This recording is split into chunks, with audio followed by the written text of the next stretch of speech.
PSL ಪಂದ್ಯದ ವೇಳೆ ಭೀಕರ ಬಿರುಗಾಳಿ, ಗಡಾಫಿ ಕ್ರೀಡಾಂಗಣದಲ್ಲಿ ಹಾರಾಡಿದ ಪಿಚ್ ಕವರ್ಸ್, ಅಪಾಯದಲ್ಲಿ ಸಿಬ್ಬಂದಿ. ಇಸ್ಲಾಮಾಬಾದ್ ಯುನೈಟೆಡ್ ಮತ್ತು ಪೇಶಾವರ್ ಜಲ್ಮಿ ನಡುವಿನ ಪಂದ್ಯಕ್ಕೆ ಮೊದಲು ಬೀಸಿದ ಭೀಕರ ಗಾಳಿಗೆ ಪಿಚ್ ಕವರ್ಗಳು ಗಾಳಿಪಟದಂತೆ ಹಾರಿದ್ದು, ಇವುಗಳನ್ನು ನಿಯಂತ್ರಿಸಲು ಹೋದ ಮೈದಾನದ ಸಿಬ್ಬಂದಿ ನೆಲಕ್ಕೆ ಬಿದ್ದು ಪರದಾಡಿದ್ದಾರೆ.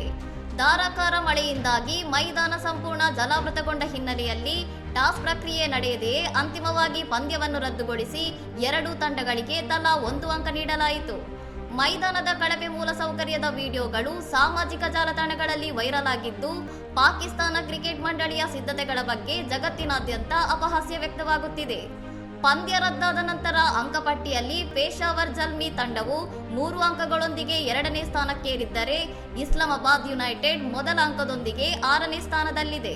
ಮತ್ತೊಂದೆಡೆ ಚೆಂಡು ವಿರೂಪ ವಿವಾದದಲ್ಲಿ ಸಿಲುಕಿದ್ದ ಫಖರ್ ಜಮಾನ್ ವಿರುದ್ಧ ಶಿಸ್ತು ಕ್ರಮ ಕೈಗೊಳ್ಳಲಾಗಿದ್ದು, ಪಿಸಿಬಿ ನೀತಿ ಸಂಹಿತೆ ಉಲ್ಲಂಘಿಸಿದ್ದಕ್ಕಾಗಿ ಅವರಿಗೆ 2 ಪಂದ್ಯಗಳ ನಿಷೇಧ ಹೇರಲಾಗಿದೆ.